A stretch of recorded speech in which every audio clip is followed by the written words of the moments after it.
बिस्मिल्लाहिर्रहमानिर्रहीम।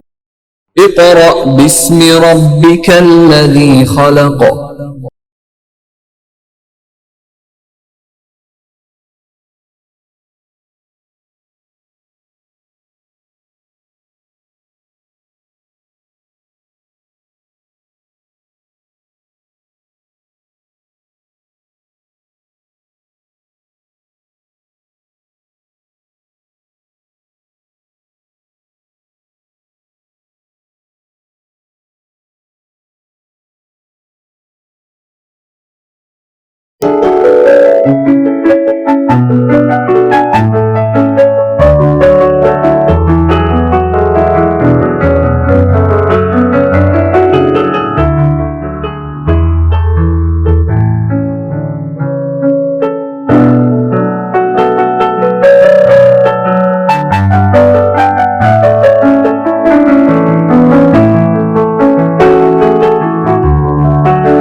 बिस्मिल्लाहिर्रहमानिर्रहीम। Respected parents and dear students, अस्सलाम वालेकुम। आज हम अपने यूनिट नंबर 5 का एमसीक्यूज स्टार्ट करने लगे हैं। इसको बड़े ही ध्यान से सुनिएगा, बहुत ही इंपॉर्टेंट क्वेश्चन है। आप अपनी बुक का पेज नंबर 114 ओपन कर लें, वहां पे आपको एमसीक्यूज के बारे में बताया जाएगा। सारे बच्चे अपने हाथ में पेंसिल रखिएगा एंड रीजन आपने जरूर नोट करने हैं, जो मैं आपको रीजन बताऊंगा ताकि आपको समझ आए एमसीक्यूज किस तरीके से एक्सप्लेन किए जा रहे हैं। आपकी बुक का पेज नंबर 114 पे क्वेश्चन नंबर जो हमारा है वो क्वेश्चन नंबर है 5.1। अब 5.1 क्वेश्चन में पहला क्या है, इसकी मैं जो मेन जो पॉइंट्स हैं या मेन इसकी जो हेडिंग है उसको स्टडी करने लगा हूं, काइंडली ध्यान से सुनिएगा। एनसर्कल का मतलब सर्कल आपने करना है the correct answer from the given choices. अब नीचे जो चॉइसेस गिवन है उसमें से आपने जो करेक्ट आंसर है उसको जो है आपने मार्क करना है। सबसे पहला जो हमारे से क्वेश्चन पूछा जा रहा है वो कह रहा है अर्थ gravitational force of attraction vanishes का मतलब होता है खत्म कहां पे होती है, एट 64,000 किलोमीटर। इन्फिनिटी का मतलब होता है हमें पता ही नहीं है कहां पे जाके एंड हो रही है। 42,300 किलोमीटर अवे या 1,000 किलोमीटर अवे। अब देखिए, इसको समझने के लिए हम पहले देखते हैं ये हमारी अर्थ है। हमने बहुत से इस पॉइंट्स को हमने अभी जो है अपने सेकेंड लास्ट लेक्चर में इस चीज को स्टडी किया है कि आर्टिफिशियल सैटेलाइट को किस तरीके से प्लेस किया गया है। साइंटिस्ट इस पॉइंट के ऊपर काम कर रहे हैं, देख रहे हैं कि हमारी ग्रेविटेशनल फोर्स आखिर एंड कहां पे होती है जाके, लेकिन अभी तक इसका हमें आंसर नहीं पता लगा। जैसा कि उन्होंने बताया हमें पॉइंट्स दिए हुए, मैं कहता हूं ये मेरा फर्स्ट ऑर्बिट है। फर्स्ट ऑर्बिट में यहां पे मेरा जो है वो पहली सैटेलाइट प्रेजेंट है। आर्टिफिशियल सैटेलाइट से इसको समझने की कोशिश करते हैं। उसका अर्थ की सरफेस से जो डिस्टेंस है उसको मैं h1 कह देता हूं, which is equal to 6400 kilometre. पहला जो पॉइंट था, अब 6400 पे तो हमारी अर्थ जो है वो ग्रेविटेशनल फोर्स एंड नहीं होती, क्योंकि हम उससे आगे जो हमने अपनी सैटेलाइट को प्लेस कर दिया, विच इज हम इसको कहते हैं geo stationary satellite. Geo stationary satellite का from the centre of the earth से जो डिस्टेंस है वो कितना है, 42,300 किलोमीटर। तो हम कह सकते हैं हमारी अर्थ की ग्रेविटेशनल फोर्स यहां पे वैनिश नहीं होती। अब इसके बाद और बहुत सी सैटेलाइट को जो है वो प्लेस कर दिया गया है और बहुत सी, अब जहां जहां जिस पॉइंट पे सैटेलाइट को जो है हम प्लेस करते हैं वहां पे अर्थ उसको थोड़ा सा अट्रैक्ट करती है, बेशक वो सैटेलाइट रहे या ना रहे। तो हमें अभी तक इस पॉइंट का पता नहीं लगा कि हमारी ग्रेविटेशनल फोर्स आखिर कहां पे जाके किस पॉइंट पे एंड होती है। इसलिए इसका जो ऑप्शन है वो एक्यूरेट ऑप्शन आपका आ जाएगा इंफिनिटी। इसका जो ऑप्शन है बी ऑप्शन इसका आंसर है। हमारे फर्स्ट एमसीक्यू का जो आंसर है इट्स बी। अब हम सेकंड की तरफ चलते हैं, कह रहे value of g increase, value of g increase कब होती है? Increase in the mass of the body, increase in altitude, altitude का मतलब होता है हाइट। आपको ये मैंने अपने इसी यूनिट में लास्ट टॉपिक में एल्टीट्यूड के बारे में बहुत अच्छे अंदाज से एक्सप्लेन किया है, दोबारा मैं आपको यहां पे एक्सप्लेन कर देता हूं। Decrease in altitude and none of this, none of this का मतलब इन तीन ऑप्शन में से क्या कोई आंसर है कि अगर नहीं है तो आप नन ऑफ दिस को भी हाईलाइट कर सकते हैं। अब यहां पे पूछा जा रहा है कि हमारी जो वैल्यू ऑफ जी है इंक्रीज कब करेगी? जब हमारी बॉडी का मैस बड़ा होगा। आप मैस को बड़ा जितना मर्जी करते जाए, उससे डजंट मैटर, कोई हमारे साथ मैटर नहीं करता, क्योंकि वैल्यू ऑफ जी इंक्रीज या डिक्रीज होने का आपस में इससे कोई रिलेट नहीं होता। अब देखिए, इसका मतलब फर्स्ट वाला ऑप्शन तो हमारा क्या हो गया, गलत हो गया। अब सेकंड ऑप्शन की बात कर लेते हैं। देखिए ये हमारा क्या है, अर्थ पड़ी हुई है। अगर अर्थ से कोई चीज दूर जाती है तो आप मुझे खुद बताएं क्या वैल्यू ऑफ जी इंक्रीज होती है? वैल्यू ऑफ जी इंक्रीज होती है कि डिक्रीज होती है? ऑटोमेटिकली हमें पता है वैल्यू ऑफ जी इंक्रीज होती है। देखिए इसी तरीके से अर्थ की सरफेस पे जो वैल्यू ऑफ जी है वो कितनी है, 10 मीटर पर सेकेंड स्क्वायर। लेकिन जैसे जैसे हम ऊपर जाते हैं इसकी वैल्यू ऐसा ऐसा ऐसा ऐसा ऐसा ऐसा कम होती रहती है। इसका मतलब क्या है, हमारा थर्ड ऑप्शन बिल्कुल एक्यूरेट है।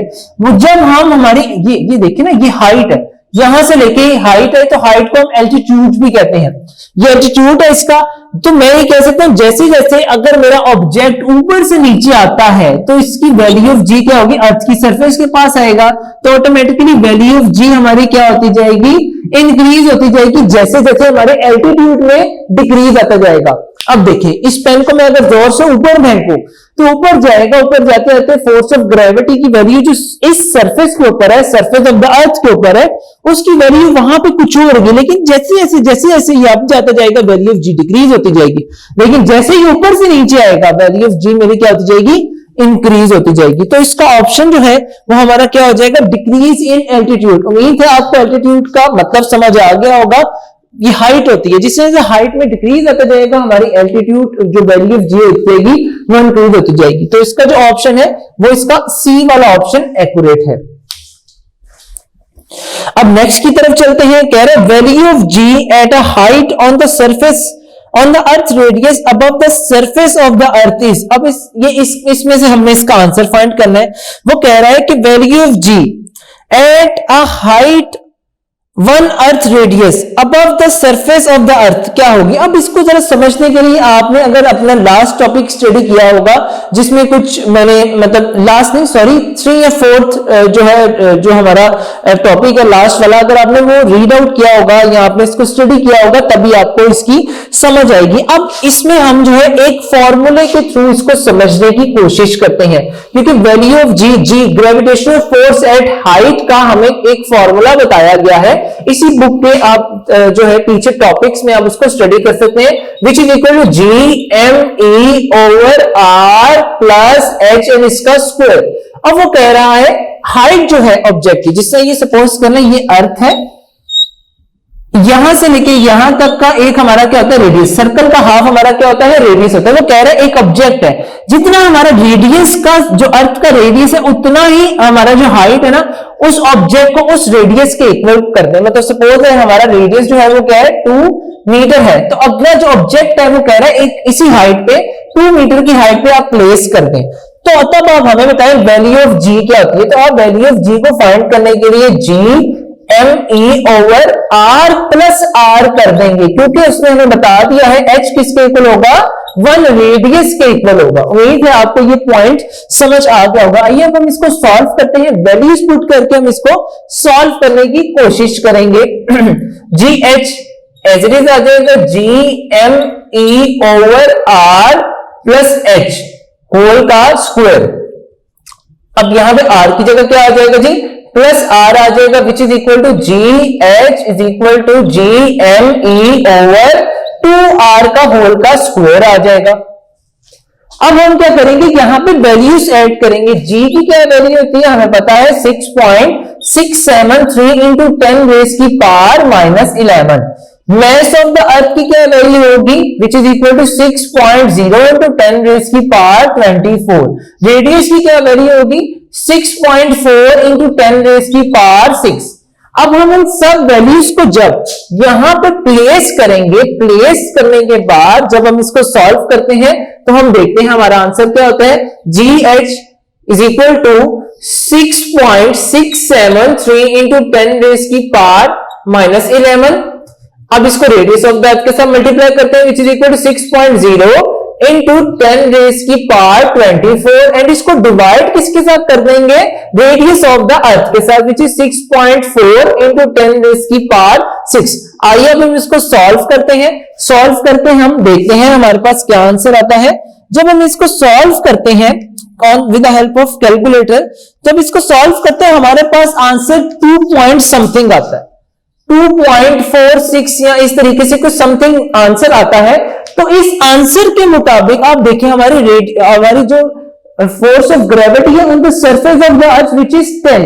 अब 10 को अगर हम आहिस्ता आहिस्ता कम करते जाते हैं तो ये देखिए हमारे ऑप्शन के मुताबिक इसका जो आंसर बनता है 1/4 बनता है कि 10/4 हमारी जो इन शॉर्ट कहना चाहिए 1/4 जो हमारी फोर्स ऑफ ग्रेविटी होती है वो कहां पे होती है, जब हम अर्थ से 1 रेडियस मतलब 6.4 × 10 raised की पावर 6 अबव प्लेस करते हैं जो हमारा ऑब्जेक्ट है, जो भी ऑब्जेक्ट है, तो तब हमारे पास जो वहां पे फोर्स ऑफ ग्रेविटेशनल पुल होता है between earth and that object, वो हमारा कितना होता है 1/4 of force of gravity.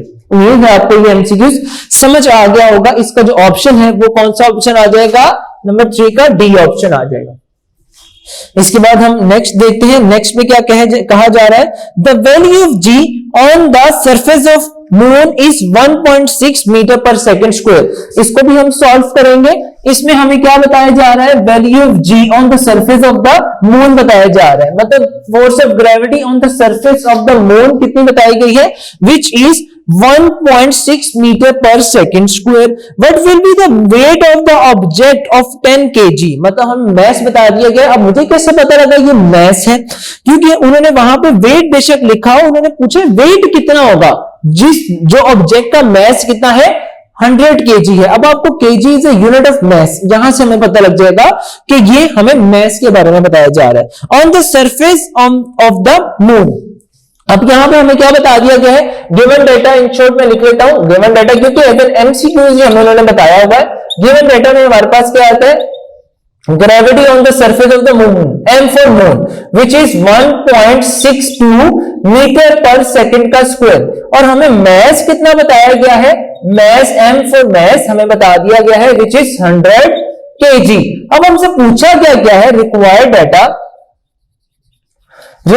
Data हमसे पूछा गया है जी, आपने बताना है इस ऑब्जेक्ट का वेट कितना होगा. याद रखिएगा वेट को बेशक मैं यहाँ पे W आपको बेशक बड़ा लग रहा हो, लेकिन वेट को जब रिप्रेजेंट करते हैं वो स्मॉल w से करते हैं. सॉल्यूशन में हम क्या करेंगे, आपको पता है अगर आपने चैप्टर नंबर 3 भी याद किया हो तो वेट किसके इक्वल होता है, मास multiply by force of gravity. तो सिंपल आप इसकी वैल्यू जब यहाँ पे ऐड करेंगे 1.62 into 100 जब आप ऐड करेंगे तो देखते हैं इसका आंसर क्या आता है कैलकुलेटर पे. जब आपने इसको कैलकुलेशन के थ्रू इसको सॉल्व किया, अभी हम कर लेते हैं इसको कैलकुलेशन के थ्रू सॉल्व. जब कैलकुलेशन के थ्रू आप भी इसको करिएगा अपने घर में सॉल्व, ताकि आपको इसका एग्जैक्ट आंसर मिल जाए. तो जब मैंने इसको सॉल्व किया 1.62 मल्टीप्लाई बाय 100 तो मेरे पास आंसर आ जाता है 160. सॉरी यहाँ पे जो 1.6 गिवन किया हुआ है, 1.62 नहीं गिवन किया हुआ, पूरी वैल्यू जो है वो हमें बताई नहीं कि 1.6 बताई गई है. तो तब तो आप इजीली आंसर निकाल लेंगे. अब आप आंसर इसको निकालते हैं, पॉइंट करते हैं, 1 आ जाता है, 0 ये जो है 10 से कट जाता है, 0 आ जाता है. W इज इक्वल टू क्या आता है 160 न्यूटन. इसका हमारे पास आंसर आ जाता है. अगर आपको ये पॉइंट नहीं समझ आए तो डजंट मैटर, आप इसको कैलकुलेटर के ऊपर भी क्या कर सकते हैं, इजीली सॉल्व कर सकते हैं. अब हम अपने नेक्स्ट एमसीक्यूज की तरफ चलते हैं. अब जरा यहां पे देखिएगा, जैसा कि मैंने सेकंड लास्ट लेक्चर में भी बताया, तो यहां पे थोड़ी सी कंफ्यूजन है, आप इसको क्लियर कर लीजिएगा. हम from the centre of gravity ही इसको कंसीडर करेंगे, सेंटर ऑफ द अर्थ से कंसीडर करेंगे। मैं नेक्स्ट एमसीक्यूज पढ़ूंगा, उम्मीद है आपको तब इस पॉइंट का समझ आ जाएगी। The altitude of the geostationary orbit in which communication satellite are launched above the surface of the earth. अब इन पॉइंट्स में से कौन सा, अब देखिए यहां पे above the surface of the अर्थ कह रहा है, तो इसमें जरा थोड़ा सा कंट्रोवर्शियल आ जाता है पॉइंट, लेकिन आपने इसका आंसर जो है वो लगाना है which is 42,300 kilometre away from the surface of the अर्थ। इसके बाद नेक्स्ट एमसीक्यूज की तरफ चलते हैं। लास्ट लेक्चर में इसको मैं बता चुका हूं आपको, बड़े अच्छे तरीके से इसको हमने with the help of derivation solve भी किया था। The orbital speed of a low orbit satellite is, क्या है, 0, 8 metre per second, 800 metre per second या 8000 मीटर पर सेकेंड स्क्वायर। अगर आप इस पॉइंट को, अगर आपने वो लेक्चर मेरा जो है सुना है, तो आपको इसका आंसर पता लग जाएगा। इसको हमने जब सॉल्व किया था वहां पे हमारे पास आएगा 8 किलोमीटर पर सेकेंड। अब देखें 8 किलोमीटर पर सेकेंड, 8 किलो की क्या वैल्यू होती है, 1000, ये मीटर पर सेकंड आ जाएगा। इन शॉर्ट ये हमारा आंसर आ जाएगा। और यहां पे आपने लिख लेना है 1 किलो किसके इक्वल होता है, 1000 के इक्वल होता है। तो 1000 को जब मैं मल्टीप्लाई करूंगा 8 से, तो ऑटोमेटिकली मेरा आंसर क्या आ जाएगा, 8000 किलोमीटर पर सेकंड। तो इसका ऑप्शन जो है डी है। इस तरीके से 4 वाले का ऑप्शन मैंने सॉरी यहां पे नहीं लिखा, वो था बी। इसके बाद डी इसका भी ऑप्शन है, इसका भी आंसर क्या है, डी है। मैं दोबारा चेक कर लेता हूं, मेरे से कोई मिस्टेक तो नहीं होगी, नहीं, बिल्कुल ठीक है जी। हमारा ये आज एमसीक्यूज जो है वो यहां पे ही एंड होते हैं। अब हम चलते हैं अपने एक्सरसाइज क्वेश्चन आंसर्स की तरफ। आज हम कुछ क्वेश्चन आंसर्स को सॉल्व करने की कोशिश करेंगे, क्योंकि इन क्वेश्चन आंसर्स की क्वांटिटी बहुत ही ज्यादा है, विच इज 5.17। बहुत लेंथी क्वेश्चन है, और आपने अपने हाथ में कॉपी एंड पेंसिल जरूर रखनी है, ताकि आप मार्क करते जाएं। कुछ क्वेश्चंस के आंसर अगर लिखने वाले हैं तो काइंडली आप उनको नोट कर लीजिएगा। अब वो कह रहा है नेक्स्ट क्वेश्चन पे, which is 5.2, sorry first question हमारा, what is meant by force of gravitation. Force of gravitation क्या होता है। अब फोर्स ऑफ ग्रेविटेशन देखें, फोर्स ऑफ ग्रेविटेशन याद करें, मैंने आपको पहले भी बताया था कि दो ऑब्जेक्ट हैं, ये दो ऑब्जेक्ट हैं, दोनों object, Newton's law of gravitation, Newton's ने हमें क्या बताया था कि दोनों ऑब्जेक्ट अगर आपस में पास पास हैं, ये एक दूसरे को अट्रैक्ट करते हैं, एक दूसरे को क्या करते हैं, अट्रैक्ट करते हैं। बेशक इनके दरमियान में फोर्स जो है वो बहुत ज्यादा कम होती है, लेकिन जो फोर्स इन दोनों एक दूसरे को अट्रैक्ट करती है, उसे हम क्या कहते हैं, फोर्स ऑफ ग्रेविटेशन कहते हैं। इसको मैं अपने फर्स्ट लेक्चर में भी इस चीज के बारे में बता चुका हूं, लेकिन आप इसका जो है आंसर लिख लें, क्या है, the force due to which every object in the universe attracts every other object is called force of gravitation। Important question है। साथ आपने ये भी लिखना है, ये 2015 एंड 2016 एंड 2018 के पेपर में ये क्वेश्चन पूछा भी जा चुका है। बहुत इंपॉर्टेंट क्वेश्चन समझा जाता है ये। आप अगर अपनी बुक का पेज नंबर 107 भी ओपन कर लें, तो what is meant by force of gravitation का क्वेश्चन मैं आपको वहां पे भी लिखवा चुका हूं। आप बेशक वो डेफिनेशन भी लिख सकते हैं, बिल्कुल सेम दोनों डेफिनेशन है। इसको बहुत ही अच्छा अंदाज होता है लिखने का क्वेश्चन। आप जब आपने क्वेश्चन अपनी एक्सरसाइज को ओपन कर लिया, अब आपको इसका आंसर भूल ना जाए, आप वहां पे पेज नंबर लिख लें, साथ ही क्वेश्चन के बिल्कुल सामने 107 पेज पे इसका आंसर है, ताकि आपके लिए बहुत ज्यादा आसानी हो जब आप इस यूनिट को याद करना स्टार्ट कर दें। इसके बाद हमारा जो नेक्स्ट क्वेश्चन है, नेक्स्ट क्वेश्चन देख लेते हैं। अब नेक्स्ट क्वेश्चन को जरा समझना बहुत ज्यादा इंपॉर्टेंट है। वो कह रहे हैं, do you attract the earth और अर्थ अट्रैक्ट्स यू। क्या आप अर्थ को अट्रैक्ट करते हैं कि अर्थ आपको अट्रैक्ट करती है। Which one is attracting with the larger force, you और द अर्थ। अब आपने इसका आंसर बताना है। अगर आपने मेरा लेक्चर सुना हो, जो लेक्चर फर्स्ट था इस टॉपिक का, इस यूनिट का, तो आपको इसका आंसर बहुत ही आसानी से पता लग जाएगा। फिर भी इसका आंसर मैं आपको खुद अपनी वर्डिंग में भी लिखवा दूंगा, लेकिन इसको हम पहले समझ लेते हैं। देखिए वो कह रहा है, पहले क्वेश्चन दोबारा समझ लें कि अर्थ आपको अट्रैक्ट करती है या आप अर्थ को अट्रैक्ट करते हैं। अगर आप दोनों एक दूसरे को अट्रैक्ट करते हैं तो कौन सी ऑब्जेक्ट ज्यादा अट्रैक्ट करती है अपनी तरफ? याद रखिएगा, जिस चीज का ऑब्जेक्ट का वेट ज्यादा होगा वो उतनी ही ज्यादा फोर्स से दूसरे ऑब्जेक्ट को अपनी तरफ खींचेगा। तो इस क्वेश्चन को जब आप लिख लेंगे तब आपको ज्यादा अच्छे अंदाज से समझ आ जाएगा। तो जरा इसका आंसर लिखें, we attract earth and earth also attract us. जैसा कि मैंने आपको पहले बताया, न्यूटन ने भी हमें बताया था कि अर्थ अट्रैक्ट हमें करती है, हम भी अर्थ को अट्रैक्ट करते हैं, लेकिन wait of the earth is so much large, या मैस ऑफ द अर्थ बहुत ज्यादा मैसिव है, जिसका जितना मैसिव जो है वो जो मैस होगा वो ऑब्जेक्ट उतनी ही ज्यादा फोर्स से अपनी तरफ जो है वो दूसरे ऑब्जेक्ट को अट्रैक्ट करता है। हम भी अर्थ को अट्रैक्ट कर रहे हैं, लेकिन अर्थ हमें ज्यादा फोर्स से अपनी तरफ अट्रैक्ट करती है। उसकी मेन वजह क्या है? Mass. Mass of the earth is so massive, लेकिन हमारा मैस बहुत छोटा है। इसी वजह से अर्थ को हम अट्रैक्ट तो करते हैं, लेकिन वो फोर्स निग्लेजिबल हो जाती है, क्योंकि अर्थ की ज्यादा फोर्स ऑफ ग्रेविटी, मैस ज्यादा, इसलिए अर्थ हमें ज्यादा फोर्स से अपनी तरफ अट्रैक्ट करती है। तो इसका आंसर लिखिएगा, we attract earth and earth also attract us, but the magnitude of attractive force of earth is equal to the weight of the body. Both will attract with the same force. उम्मीद है आपको ये question का answer समझ आ गया होगा। आज के लिए हम सिर्फ अपने यहां तक की क्वेश्चंस को स्टडी करेंगे, बाकी क्वेश्चंस इंशाल्लाह हम अपने नेक्स्ट लेक्चर में स्टडी करेंगे। Thank you so much.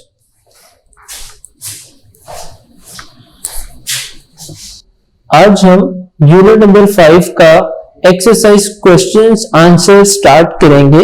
सब बच्चे अपने हाथ में पेंसिल एंड साथ ही अपना रफ रजिस्टर जरूर ओपन कर लें, ताकि कुछ क्वेश्चंस के आंसर्स मैंने आपको लिखवाने हैं इजी वर्डिंग में, ताकि आपके लिए आसानी हो उसको याद करने में। और सेकेंडली, अगर वो क्वेश्चन बोर्ड में आ जाते हैं, किस तरीके से इसको लिखना है इसके बारे में भी आपको बताना है। तो इसके बाद आप अपनी बुक का पेज नंबर 115 ओपन कर लें। जैसा कि आपको पता है, लास्ट लेक्चर में मैंने आपको क्वेश्चंस जो है वो 5.3 तक सॉल्व करवा दिए थे। अब हम एक्सरसाइज उससे ऑनवर्ड स्टार्ट करेंगे। आइए अब हम चलते हैं अपने क्वेश्चन नंबर 5.4 की तरफ। जैसा कि वहां पे हेडिंग भी मैंने 5.4 क्वेश्चंस की दी है, इसका मतलब हम यहां से आगे ऑनवर्ड अपने क्वेश्चंस जो है उसको स्टडी करेंगे। अब जो क्वेश्चन है 5.4 क्वेश्चन, वो है question, what is a field force? Field force क्या होती है?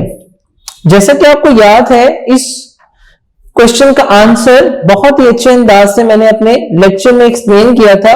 अगर आप अपनी बुक का पेज नंबर 109 ओपन कर लें, तो वहां पे मैंने आपको बाकायदा इसके ऊपर अलग क्वेश्चन भी बनाया था। यहाँ पे जब मैं ये लेक्चर आपको जो है वो समझा रहा था, वहां पे मैंने इस क्वेश्चन का आंसर भी आपको अलग भी बता दिया था कि अगर आपसे what is meant by field force पूछ लिया जाए तो किस तरीके से आपने इस क्वेश्चन को अटेम्प्ट करना है।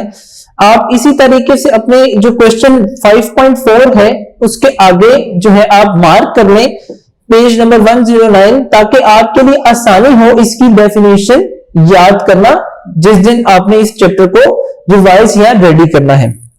अब हम अपने नेक्स्ट क्वेश्चन की तरफ चलते हैं। नेक्स्ट जो हमारा क्वेश्चन है वो है क्वेश्चन,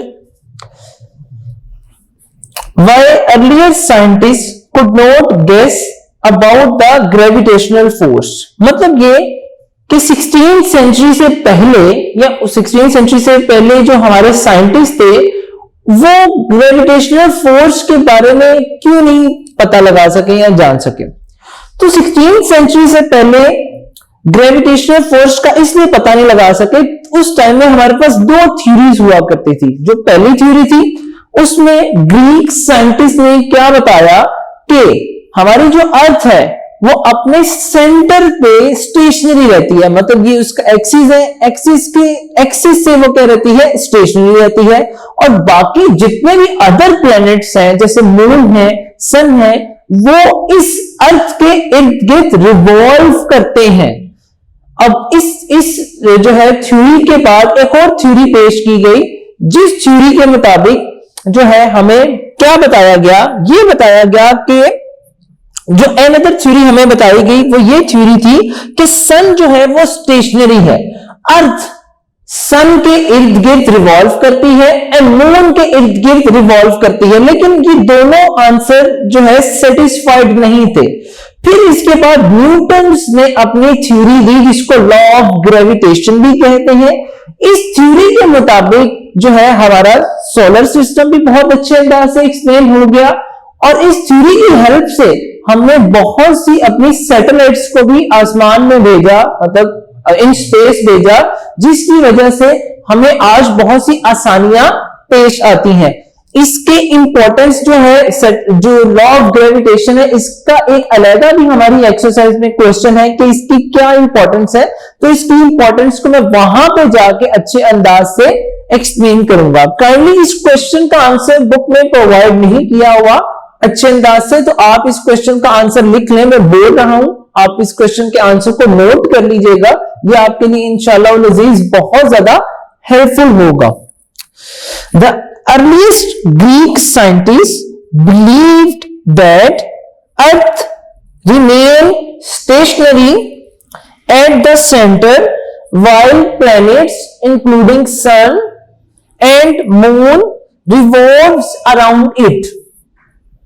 जैसा कि मैंने आपको पहले बताया कि अर्थ जो है वो स्टेशनरी है, इसके इर्द गिर्द अर्लियर जो ग्रीक साइंटिस्ट है उन्होंने क्या बताया कि ये हमारी अर्थ स्टेशनरी है, अर्थ के इर्द गिर्द हमारे दूसरे प्लैनेट जिसमें सन है, मून है, वो रिवॉल्व करते हैं। लेकिन in 16th century another theory was explain, 16th century में एक और थ्योरी एक्सप्लेन की गई in which sun is stationary at the centre. इस थ्योरी के मुताबिक सन जो है वो स्टेशनरी था और हमारी जो अर्थ है, earth and other planet revolve around it in different orbits, और जो हमारी जो अर्थ है और दूसरे प्लैनेट्स जो है वो सन के इर्द गिर्द रिवॉल्व करते हैं।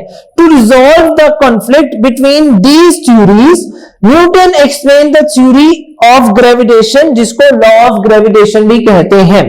इस थ्योरी के मुताबिक जो कॉन्फ्लिक्ट, जो मसला चल रहा था, कॉन्फ्लिक्ट का मतलब होता है कि कोई मसला चल रहा है दो थ्योरीज के दरमियान में, उस मसले को सॉल्व किसने किया? लॉ ऑफ ग्रेविटेशन ने। चलिए अब हम नेक्स्ट क्वेश्चन की तरफ चलते हैं। मोस्ट इंपॉर्टेंट क्वेश्चन समझ लें, ये एक्सरसाइज का इंपॉर्टेंट क्वेश्चन है। क्या है वो question? How can you say that gravitational force is a field force? Gravitational force को फील्ड फोर्स आप किस तरीके से कह सकते हैं? इसको हम एक एग्जांपल से समझने की कोशिश करते हैं। देखें, फील्ड फोर्स क्या है? ऐसी फोर्स जिसमें ऑब्जेक्ट जो है कांटेक्ट में आए या ना आए। अर्थ, जिसका अर्थ है, मैं सपोज इसको समझाने के लिए कहता हूं जी ये मेरी अर्थ है, अर्थ की फील्ड फोर्स क्या है? आउटसाइड वाली साइड पे है। इस तरीके से इसको एग्जांपल के तौर पे हम समझ लेते हैं। यहां बेशक आप इस तरह ना समझे, आप सिंपल इस तरीके से इसको समझ लें कि हमारी जो ये अर्थ है वो हर चीज को अपनी तरफ क्या करती है?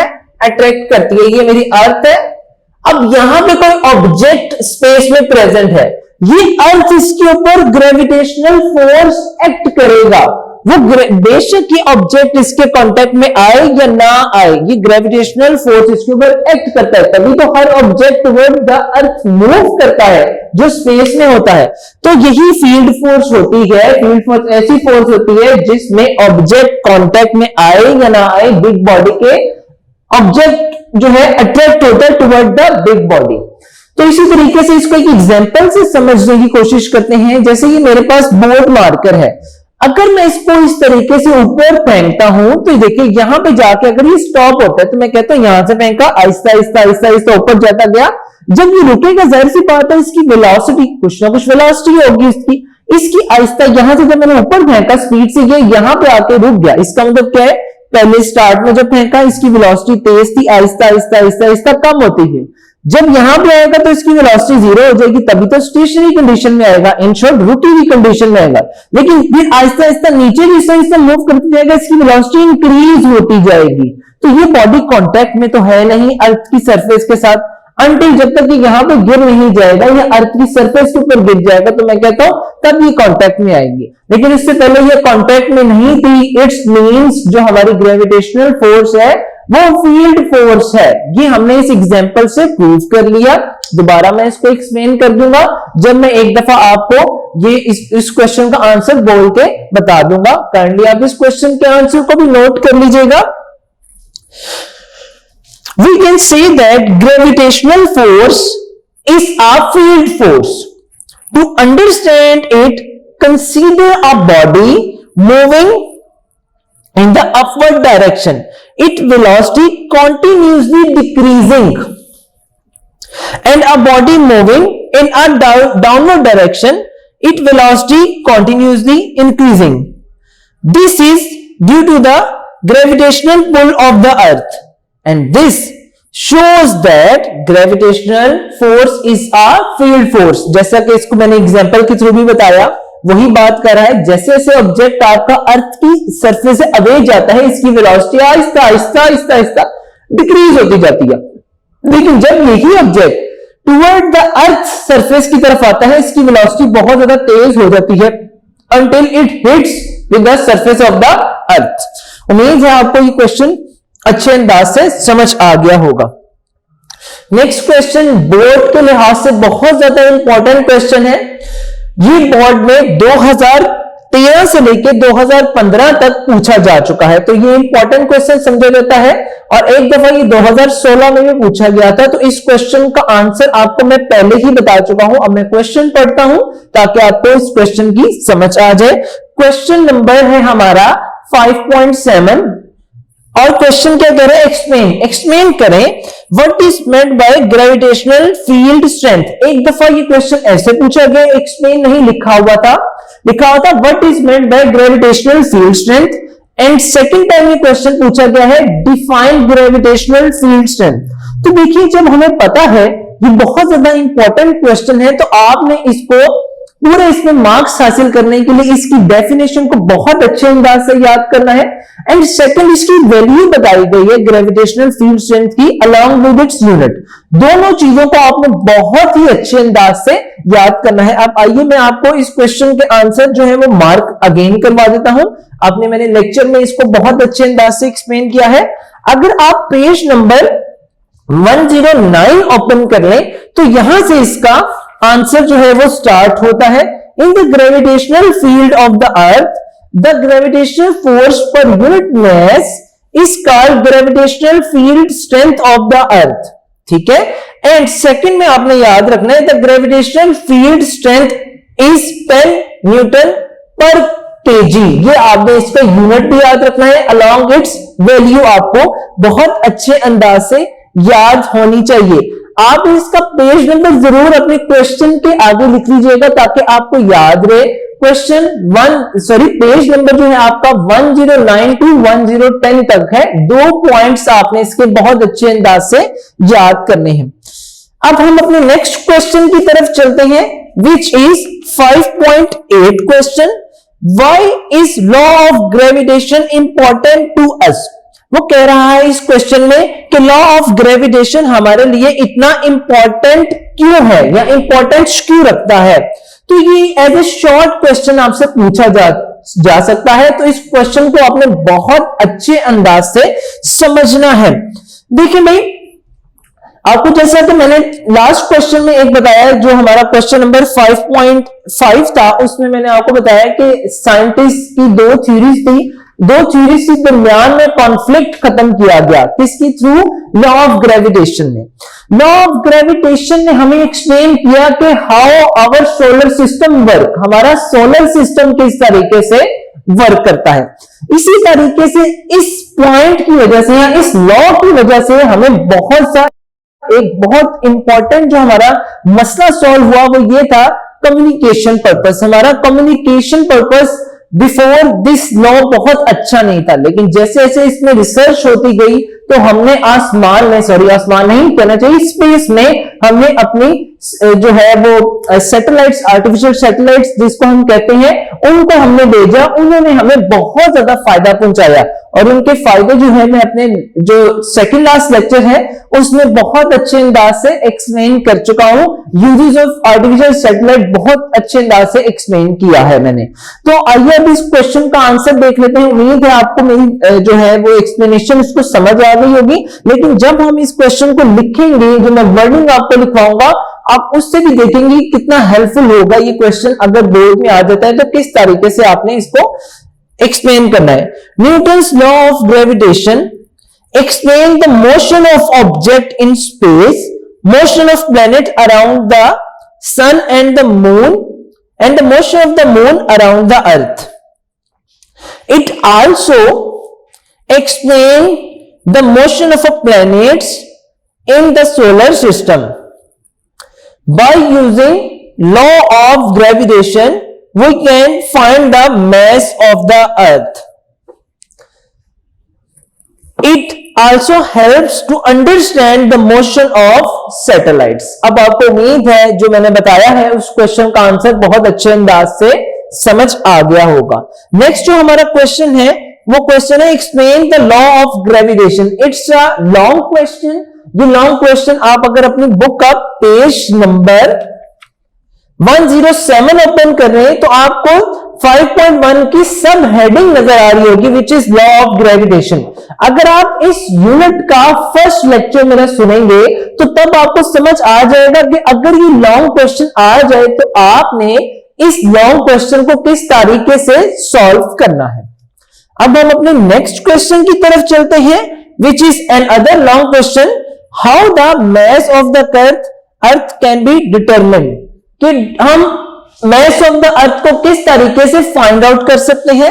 अगर आप अपनी बुक का पेज नंबर 1110 ओपन कर लें तो हमारा सेकंड मेन टॉपिक है इस चैप्टर का which number is 5.2 and its main heading is mass of the earth. It's one of the most important question. आपने इसको बहुत अच्छे अंदाज से याद करना है। अगर आपको इस क्वेश्चन को लिखने का तरीका देखना है तो काइंडली आप इस जो है चैप्टर के प्रीवियस लेक्चर जरूर सुनिएगा। सेकंड लेक्चर है जिसमें मास ऑफ द अर्थ को बहुत ही अच्छे अंदाज से एक्सप्लेन किया गया है। अब हम चलते हैं अपने नेक्स्ट क्वेश्चन की तरफ which is question number 5.11। 5.11 question है can you determine the mass of our moon. आप क्या mass of the moon find out कर सकते हैं?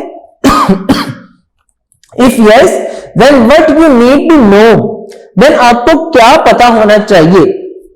देखिए अगर आप जो है लास्ट जो मैंने अभी बताया था आपको एक टॉपिक जो है वो जो जिसमें आ जाता है मास ऑफ द अर्थ। अब अगर आप इस जो हमारी फाइनल इक्वेशन आई थी which is MER² over gravitational big G, जिसको हम क्या कहते हैं, जिसको हम कहते हैं ग्रेविटेशनल कांस्टेंट। अब अगर आप इस वैल्यू को देखें, इस वैल्यू के थ्रू हम इजीली फाइंड आउट कर सकते हैं अपना मास ऑफ द मून। अब मास ऑफ द मून के लिए हमारे पास ये वैल्यू यूज नहीं की जाएगी।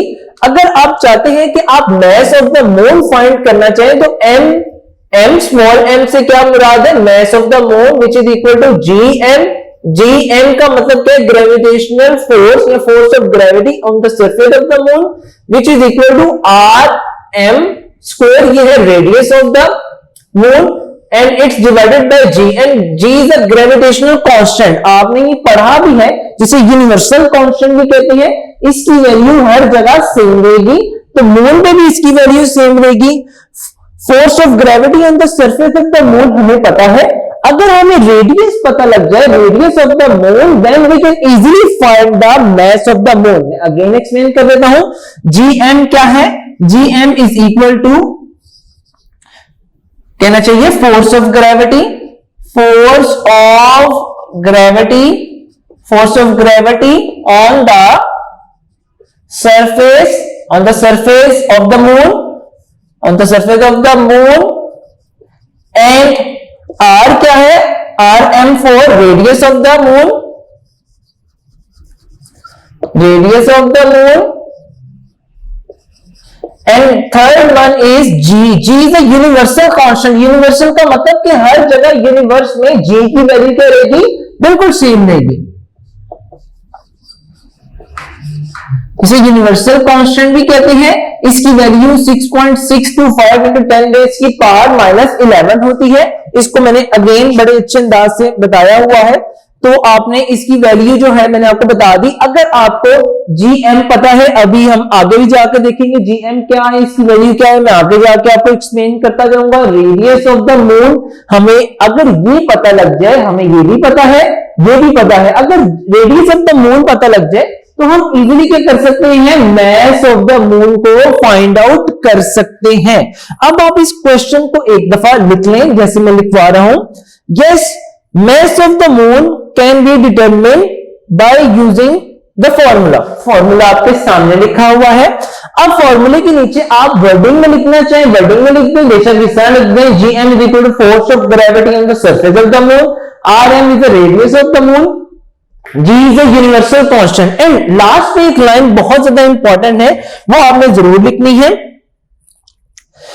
If we know the radius of the moon, then we can easily find the mass of the moon। उम्मीद है आपको पता लग गया है किस तरीके से आपने ये क्वेश्चन लिखना है। अब नेक्स्ट क्वेश्चन बहुत ज्यादा इंपॉर्टेंट है, ये 2016 में बोर्ड के पेपर में भी पूछा जा चुका है, तो ये इंपॉर्टेंट क्वेश्चन है, इसको जरूर मार्क कर लीजिएगा important. Why does the value of G vary from place to place. वो कह रहा है कि value of G with place to place change क्यों होती है। जैसे इसको एक एग्जांपल से समझने की कोशिश करते हैं कि लाहौर में हमारी वैल्यू जो कंसीडर करते हैं, ये हमारी एक एग्जांपल है कि लाहौर जो है हमारा थोड़ा सा नीचे है, जबकि मरी की पहाड़ियां हैं और वो जरा थोड़ी सी ऊपर है। तो कहते हैं लाहौर में जब आप चल रहे होते हैं वहां पे आपकी फोर्स ऑफ ग्रेविटी कम क्यों है, ज्यादा क्यों है, जबकि आप अगर मरी के ऊपर पहाड़ियों वगैरह पे अगर जाए, जैसे मुश्कपुरी टॉप है वहां पे जाए, वहां पे वैल्यू ऑफ जी चेंज क्यों होती है। तो इसका मेन आंसर क्या है कि विद द हाइट, जैसे जैसे आपकी हाइट इंक्रीज होती रहती है वैसे वैसे वैल्यू ऑफ जी भी इंक्रीज होती रहती है। जैसे जैसे आपकी हाइट डिक्रीज होती है तो वैल्यू ऑफ जी भी क्या होती रहती है, इंक्रीज होती रहती है। अब इसको आप अगर इस एक और अंदाज से भी समझना चाहें तो आप इसको फॉर्मूले के थ्रू भी इस तरीके से याद कर सकते हैं। इसका फॉर्मूला हमने लास्ट अपने चैप्टर में इसको स्टडी किया हुआ है। Force of gravity on height जो है ये होती है GME over R plus H का स्क्वायर। अब देखिए हम अर्थ पे बात कर रहे हैं, ये हमारी अर्थ है। अब जरा इसको बड़े गौर से आपने समझने की कोशिश करनी है। देखिए आपको पता है सर्कल के सेंटर से लेके यहां तक इसका क्या है, रेडियस है, तो रेडियस ऑफ द अर्थ तो चेंज नहीं होगा। इट्स मीन ये हमारा क्या है, कांस्टेंट है। अब आपको पता है मैस ऑफ द अर्थ हमने फाइंड आउट कर लिया हुआ है, मैस ऑफ द अर्थ तो बार बार चेंज नहीं होगा, ये भी हमारा क्या है, कांस्टेंट है।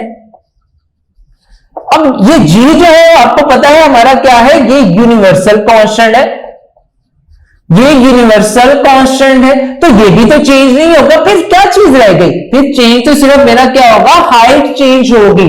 तो आपको साफ साफ पता लग रहा है, अगर मैं इसको इस तरीके से लिख दूं, ये क्या है, जो हमारी फोर्स ऑफ ग्रेविटी है ये इनवर्सली प्रोपोर्शन है किसके, वन ऑफ द हाइट के। मतलब अगर फोर्स ऑफ ग्रेविटी इंक्रीज होगी तो ऑटोमेटिकली मेरी जो हाइट है वो डिक्रीज होगी। ये अर्थ है, अर्थ की सरफेस से जैसे जैसे मैं ऊपर जाऊंगा मेरी फोर्स ऑफ ग्रेविटी कम होती जाएगी क्योंकि मेरी हाइट इंक्रीज हो रही है।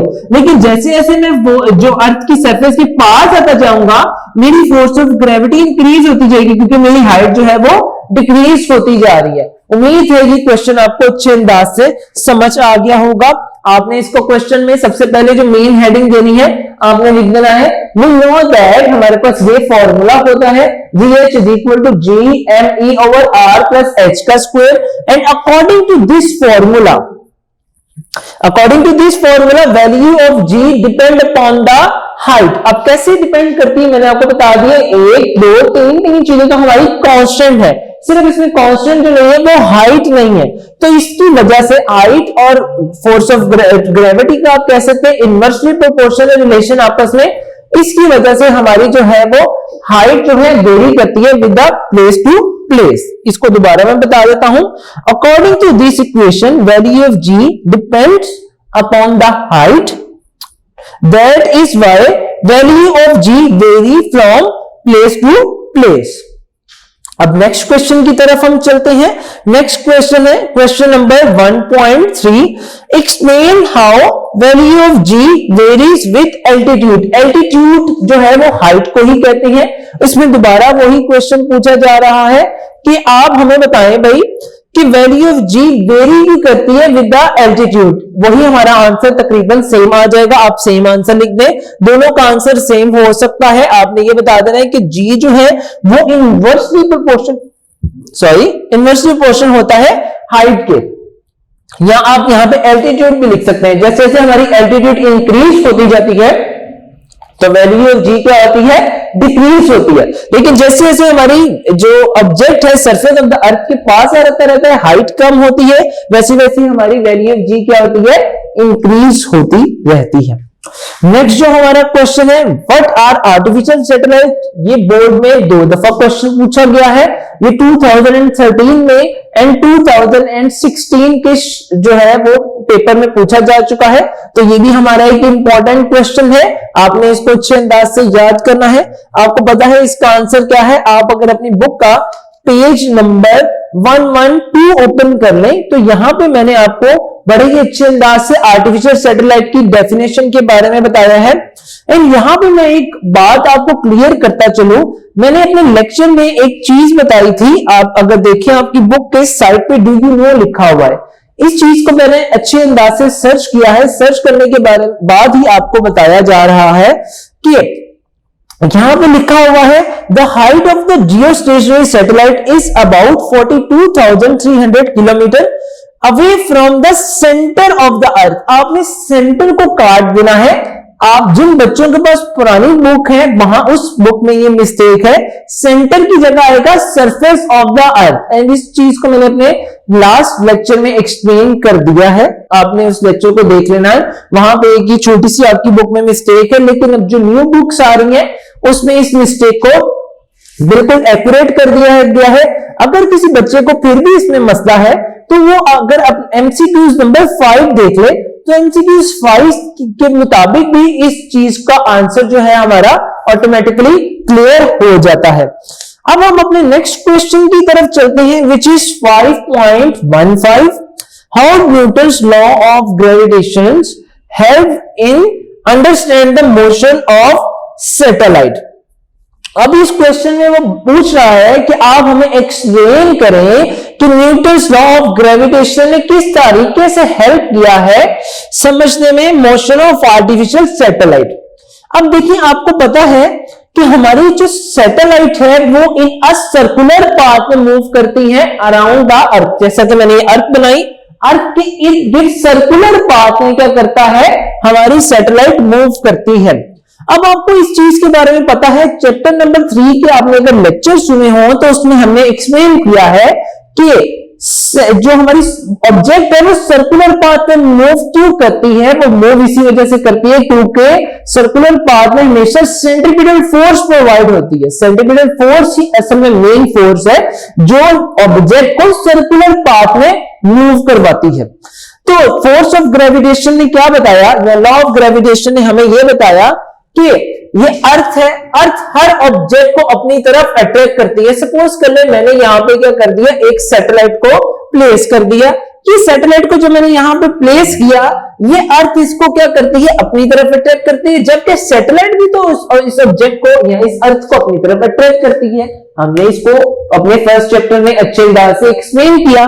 तो ये जो फोर्स अर्थ इस सैटेलाइट को अपनी तरफ अट्रैक्ट करती है, ये अट्रैक्शन क्या करती है, सेंट्रीपिटल फोर्स प्रोवाइड करती है। मींस जो फोर्स ऑफ अट्रैक्शन है present between that satellite and that earth, ये ही जो अट्रैक्शन है प्रोवाइड करती है सेंट्रीपिटल फोर्स। एंड इस सेंट्रीपिटल फोर्स की वजह से ही हमारा ऑब्जेक्ट क्या करता है, इस तरीके से या सैटेलाइट क्या करती है, मूव करती है इन अ सर्कुलर पाथ। आइए अब हम इस क्वेश्चन के आंसर को लिख लेते हैं। To keep the satellite move in circular orbit, centripetal force is necessary which is supplied by the gravitational force of attraction between earth and satellite. अब हम अपने नेक्स्ट क्वेश्चन की तरफ चलते हैं. On which factor the orbital speed of satellite depend. मतलब पूछा जा रहा है किन फैक्टर्स पे हमारी जो है orbital speed of satellite depend करती है. आपने अगर मेरा लास्ट लेक्चर सुना होगा, वहां पे मैंने इसका मेन जो हमारा मेन आप कह सकते हैं इसकी मेन इक्वेशंस को मैंने सॉल्व किया था. उस मेन इक्वेशन के मुताबिक भी आपको बताया गया था कि फोर्स ऑफ जो हमारी मोशन ऑफ सैटेलाइट है वो किन चीजों पे डिपेंड करता है या किस चीज पे डिपेंड करती है. आप वो वहां से जाके इसको देखिएगा. इसका फॉर्मूला जो है मैं फिर भी आपके सामने लिख देता हूं. इसको यहां पे भी थोड़ा सा एक्सप्लेन करने की मैं कोशिश कर देता हूं. आइए इसका जो फॉर्मूला है वो देख लेते हैं. इसका फॉर्मूला हमारा मेजर जो फॉर्मूला था, अगर आप वैसे अच्छा है आप अगर हमारा लेक्चर सुन लें, वो वहां पे बताया हुआ है. इसका फॉर्मूला होता है GME over R plus H का होल, R प्लस H और ऊपर अंडर रूट आ जाता है. तो आप इसको वहां से जाके देखिएगा, आपको पता लगेगा कि किस चीज पे ये डिपेंड करता है. इंपॉर्टेंट क्वेश्चन है ये, 2016 में बोर्ड के पेपर में पूछा जा चुका हुआ है. अब हम चलते हैं अपने नेक्स्ट क्वेश्चन की तरफ, which is question number 5.17. Why communication satellite stationary at geostationary orbit. इस क्वेश्चन को भी मैंने बहुत अच्छे अंदाज से अपने सेकंड लास्ट लेक्चर में एक्सप्लेन किया है, जिसको what is meant by geostationary orbit का क्वेश्चन भी मैंने वहां पे अलग आपको बना दिया था. फिर भी अगर आप इसको क्वेश्चन किस तरीके से लिखना है तो आप इसको लिख सकते हैं. इसकी वर्डिंग वो भी बहुत अच्छी लिखी हुई है. आप और वर्डिंग जो मैं बताता हूं आप इसको वो भी आप लिख सकते हैं. Earth completes its one rotation in 24 hours and communication satellites also take 24 hours to complete its one rotation. So communication satellites are stationary with respect to the earth, so that's why they are called geostationary satellite.